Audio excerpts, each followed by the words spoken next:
नमस्कार दोस्तों, स्वागत है आपका यूनिक स्टडी सेंटर के ऑनलाइन क्लासेस में। नमस्कार दोस्तों, स्वागत है आपका यूनिक स्टडी सेंटर के ऑनलाइन क्लासेस में। दोस्तों ये चल रही है आपकी कक्षा 9 की मैथ की क्लास, ठीक है ना। तो चलिए अब मैथ की क्लास शुरू करने से पहले आज जो नया चैप्टर शुरू करते हैं उससे पहले आपको एक खूब बढ़िया सा शायरी सुनाते हैं। शायरी क्या है? मन में हर एक बात का ताना बना लेकर, मन में हर एक बात का ताना बना लेकर चलता रहा मैं साथ में अपने जमाना लेकर, चलता रहा मैं साथ में अपने जमाना लेकर। निशाना लगाना, हाँ जी, निशाना लगाना जिनको मैंने ही सिखाया था, निशाना लगाना जिनको मैंने ही सिखाया था, वो सब बैठे हैं ताक में मुझ पर निशाना लगाकर, वो सब बैठे हैं ताक में मुझ पर निशाना लेकर। ठीक है ना दोस्तों? तो कैसा लगा कमेंट करके जरूर बताइएगा। तो चलिए शायरी का सीजन खत्म, आगे चलते हैं और देखते हैं आपका क्लास 9th का आज जो चलेगा आपका एक नया चैप्टर जो चैप्टर का नाम है आपका त्रिभुज। क्या है? त्रिभुज। तो त्रिभुज के बारे में आज हम पढ़ेंगे। दोस्तों अगर आपने पीछे का वीडियो नहीं देखा है तो सबसे पहले जान लीजिए, अगर आपने पीछे का वीडियो नहीं देखा है, अभी तक का आपने चैप्टर 6 तक नहीं समाप्त किया है, तो आप जाइए डिस्क्रिप्शन बॉक्स में, वहाँ जाके आप चैप्टर 6 तक आसानी से समझ सकते हैं। रेखा और कोण तक का बहुत बढ़िया से हमने एक एक क्वेश्चन बारी बारी करके समझाया है। तो आज जो हम शुरू करेंगे वो आपका त्रिभुज शुरू करेंगे। देखिए, इंट्रोडक्शन शुरू करने से पहले आप ये जान लीजिए, त्रिभुज का जितना भी क्वेश्चन आता रहेगा उस सारे क्वेश्चन में हम उनके जितने भी कॉन्सेप्ट वगैरह होते हैं उस सब हम आपको बताते रहेंगे, ठीक ना। तो इसीलिए सबसे पहला क्वेश्चन लेते हैं, आपके प्रश्नावली 7.1 का सबसे पहला क्वेश्चन लेते हैं। और बाकी इंट्रोडक्शन के लिए आप कॉन्सेप्ट वाले वीडियो में जाइए, वहाँ से त्रिभुज का आप कॉन्सेप्ट सीख सकते हैं। बाकी जितना इसमें आता रहेगा वो सब हम आपको बताते रहेंगे। तो कॉपी कलम लेके बैठ जाइए और कमेंट करके बताइए हाँ सर तैयार हैं। तो तैयार हैं आप लोग? तैयार ना? चलिए शुरू करते हैं, देखते हैं सबसे पहला क्वेश्चन। दोस्तों क्वेश्चन ऊपर वहाँ आ रहा है और यहाँ पे हमने जो क्वेश्चन में दिया गया है उसको हमने लिख लिया। देखिए ये जो होता है ये चैप्टर कुछ बच्चों को बहुत कम समझ में आता है। त्रिभुज हो गया, चतुर्भुज, रेखा और कोण। लेकिन दोस्तों अगर आप ऐसे ही ऑनलाइन बने रहे हमसे तो पक्का बताते हैं आपको एक दिन ऐसा लगेगा ना कि सबसे आसान चैप्टर यही लगेगा। आपके दिमाग का खेल है ये, आपके दिमाग का। सिर्फ सर्वांग समता बतानी है कि सर्वांग सम है कि नहीं। अब एक बात बताइए, दो भाई अगर बराबर रहेंगे, दो लोग एकदम बराबर के रहेंगे, एकदम सेम सब मतलब जुड़वा भाई रहेंगे, तो सर्वांग सम रहेंगे ना?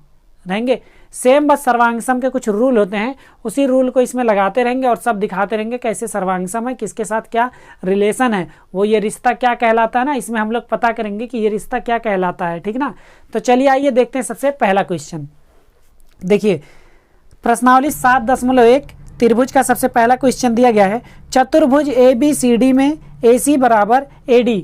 ये जो AC है ये AD के बराबर है, AC बराबर AD दिया गया है। और क्या दिया गया है? और कह रहा है AB कोण A को समद्विभाजित करता है। ये जो AB है, ये A और B, ये कोण A को मतलब ये पूरे कोण को समद्विभाजित करता है। समद्विभाजित मतलब दो भाग में बांटता है, दो बराबर भागों में विभाजित करता है, उसी को समद्विभाजित कहते हैं, ठीक है ना। तो समद्विभाजित करता है। दर्शाइए कि दर्शाना है त्रिभुज ABC सर्वांगसम है त्रिभुज ABD के। तो क्या दर्शाना है? त्रिभुज ABC जो है वो सर्वांगसम है त्रिभुज ABD के। और उसके बाद कह रहा है कि AC और BD के बारे में आप क्या कह सकते हैं। ये जो AC और BD है इनके बारे में आप क्या कह सकते हैं, BC और BD के बारे में आप क्या कह सकते हैं। तो चलिए आइए समझाते हैं इसमें हमको करना क्या है। तो देखिए दोस्तों, इसमें जो देखेंगे जो जो हमको दिया गया है ये हमने लिख लिया। यहाँ पे दिया है चतुर्भुज ABCD में AC बराबर AD। तो सबसे पहले यही लिख लेते हैं, AC बराबर AD। क्या लिखेंगे? AC बराबर AD। अच्छा एक चीज़ देखिए, यहाँ पे ऐसा लिख सकते हैं हम लोग, त्रिभुज, जिस त्रिभुज को हमको दर्शाना है उसको त्रिभुज ABC तथा त्रिभुज ABD से, ठीक है ना। AC बराबर AD। देखिए AC और AD ये दोनों बराबर हैं, तो AC और AD हमारी क्या है? ये है भुजा। क्या है? भुजा।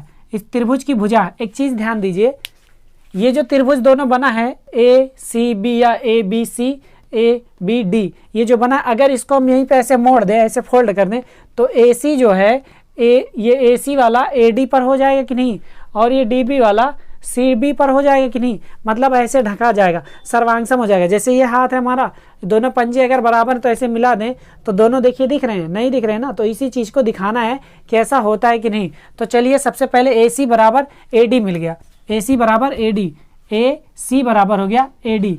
देखिए अगला देखेंगे, जब ए सी बराबर ए डी हो गया तो यहाँ पे हमको भुजा मिल गया। अब उसके बाद कह रहा है कि ए बी कोण ए को समद्विभाजित करता है। तो जो ए बी है, ये ए बी, ये कोण ए को इसको समद्विभाजित करता है, तो इसको क्या लिख सकते हैं, सी ए बी लिख सकते हैं, लिखेंगे। चलिए सी ए बी लिख सकते हैं या बी ए सी लिख सकते हैं, ठीक है ना। तो क्या लिखें दोस्तों, लिखते हैं बी ए सी कोण, ये वाला कोण, ये वाला कोण बराबर होगा इस वाले कोण के, तो लिख सकते हैं बी ए सी बराबर कोण बी ए डी। क्या लिखेंगे, बी ए डी। ये क्या है, ये हमारा है कोण है, क्या है दोस्तों, कोण है। तो ये भुजा हो गया और एक कोण हो गया। और देखेंगे हम लोग, ये ए और बी जो है ये दोनों त्रिभुजों में है कि नहीं, है ना। तो लिखेंगे ए बी बराबर ए बी, ये भी क्या हो गया हमारा, भुजा हो गया ना। समझ में आया, नहीं समझ में आ रहा, बहुत से बच्चों को नहीं समझ में आ रहा। कुछ भी नहीं करना है, चलिए हम इसको तोड़ देते हैं, तोड़ दें। चलिए ऐसे तोड़ दिए, साइड में निकाल दिए, ये देखिए इसको तोड़ दिए थोड़ा सा ये, और इसको जब तोड़ दिए तो ये निकल गया। ऐसा निकला कि नहीं, ये तो समझ में आ रहा ना। ये जिसको नहीं समझ में आएगा जान लीजिए इस हाथ लगा के थप्पड़ मारेंगे कान के बगल, ठीक है। यहाँ लिखते हैं ए बी, यहाँ भी इसका नाम है ए और बी है, यहाँ पे डी लिखा है और यहाँ पे सी लिखा है। ये हो गया ना दोनों त्रिभुज। अब इस दोनों त्रिभुज देखिए, ये वाला कोण दोनों बराबर, ये भुजा बराबर है ना, दिया गया। अब क्या करते हैं, इसको एक में इसे मिला देते हैं, ठीक है ना, मतलब इसको इसी पे पलट देते हैं। पलट देने का मतलब ऐसे जो हाथ है ना ऐसे ऐसे रखें, ये ऐसे मिला दिए, ठीक है। जब ऐसे मिल जाएगा तो जरा बताइएगा कुछ इस तरीके से बनेगा। देखिए इसका नाम तो ए बी ही रहेगा कि नहीं, और यहाँ सी पहले से, डी भी आ जाएगा, यहीं पे आ जाएगा कि नहीं। अब देखिए यहाँ पे दो कोण आ गया कि नहीं, ये वाला कोण भी इसी के बराबर हो गया ना, ये कोण और ये कोण, बाकी सब ऐसे है, मतलब ए सी बी बराबर हो जाएगा, ए डी बी हो जाएगा। और यही तो सिद्ध करना, ए बी सी बराबर A B D, A B C बराबर ए बी डी, यही तो करना है। अब तो बोलिएगा मत कि नहीं समझ में आया। चलिए तो देखेंगे दोस्तों, लेकिन उसका कुछ रूल होता है। यहाँ पे ए सी बराबर ए डी, तो ये भुजा है, भुजा को हम लोग साइड बोलते हैं।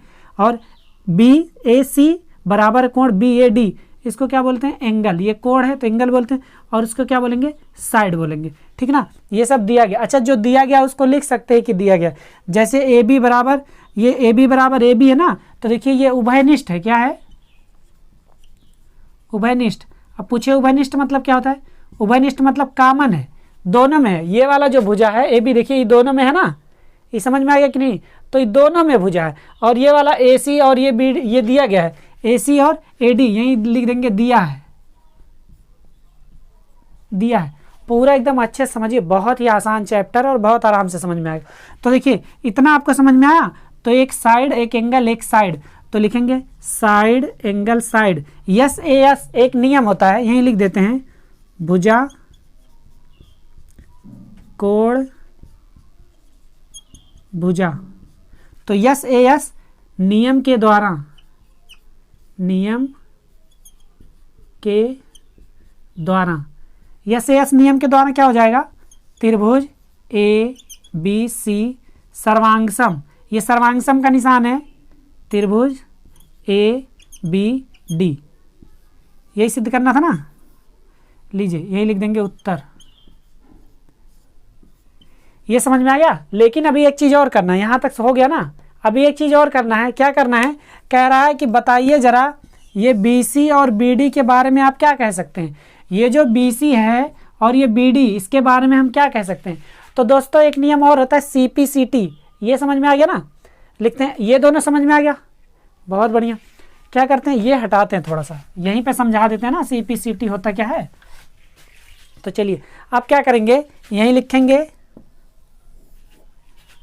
CP/CT के द्वारा। अब ये CP/CT क्या है, CP/CT होता है, देखिए ये जो CPCT का जो अर्थ होता है वो ये होता है कि सर्वांगसम त्रिभुजों के संगत भाग क्या होते हैं, बराबर होते हैं। सर्वांगसम त्रिभुजों के संगत भाग बराबर होते हैं। यहाँ देखिए लिख के आ रहा है, इसको नोट कर लीजिए। आप इंग्लिश में भी लिख सकते हैं और हिंदी में भी लिख सकते हैं, ठीक है ना। ये ज़्यादातर क्वेश्चन में इसका प्रयोग होगा। तो CPCT के द्वारा क्या कर सकते हैं, जो ये कह रहा है BC और BD के बारे में आप क्या कह सकते हैं, तो BC बराबर क्या हो जाएगा, BD हो जाएगा। किसके द्वारा, CPCT के द्वारा। BC और BD दोनों बराबर होगा। ये भी आंसर के रूप में यही पूछा है, तो ये भी आंसर हो जाएगा। जो मेन आंसर है वो यही रहेगा कि हमारा ये क्या हो गया, बराबर हो गया। अच्छा, किस नियम द्वारा लेके आए, साइड एंगल साइड। तो दोस्तों साइड एंगल साइड का नियम जो कहता है कोई भी दो त्रिभुज जिसमें दो साइड और एक एंगल, एक कोण मिल जाए, ठीक है ना, बराबर मिल जाए, तो वो त्रिभुज क्या होता है, सर्वांगसम होता है। सर्वांगसम मतलब उसके सभी अंग क्या होते हैं, समान होते हैं। तो दोस्तों उम्मीद करते हैं ये क्वेश्चन बहुत ही आसानी से समझ में आया होगा। 5 नंबर का आएगा जब भी पेपर में आएगा।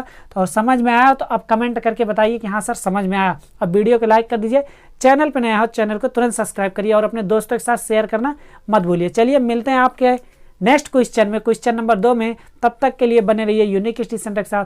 Bye bye, take care and जय हिंद।